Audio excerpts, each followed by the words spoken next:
Once again, welcome back to my channel English with Parthip. So ഇന്ന് നമ്മൾ പഠിക്കാൻ പോകുന്നത് ടെൻസസിനെ കുറിച്ചാണ്. കാലങ്ങൾ അല്ലേ?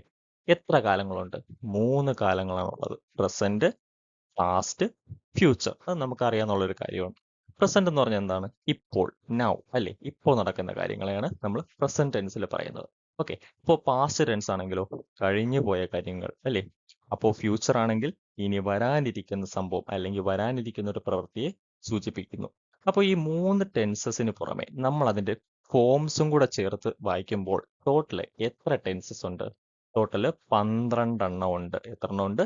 12 എണ്ണം. ഓക്കെ. ആ 12 എണ്ണം എങ്ങനെയാണ് നമുക്ക് നോക്കാം. ഈ കിടക്കുന്ന 4 ഐറ്റംസ് കണ്ടോ?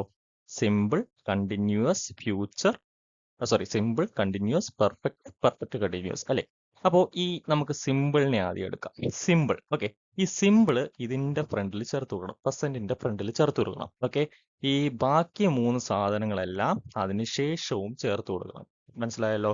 അതായത് എക്സാമ്പിൾ പറയുവാണെങ്കിൽ നോക്കൂ, simple present, simple present. Okay. അത് കഴിഞ്ഞിട്ട് എല്ലാതിന് ശേഷം present continuous, present perfect, present perfect continuous. Okay. അപ്പൊ എത്ര എണ്ണമായി? 4 എണ്ണമായി. മനസ്സിലായല്ലോ? അത് കഴിഞ്ഞാൽ അതുപോലെ നമ്മൾ സിമ്പിളിനെ പാസ്റ്റിന്റെ ഫ്രണ്ടിൽ ചേർത്ത് കൊടുക്കണം. അപ്പൊ എന്താ വരും? Simple past. ഓക്കെ. അത് കഴിഞ്ഞ് അതുപോലെ ഇതും ചേർത്ത് കൊടുക്കണം. Past continuous, past perfect, past perfect continuous. അത് കഴിഞ്ഞാൽ ഫ്യൂച്ചർ അല്ലെ?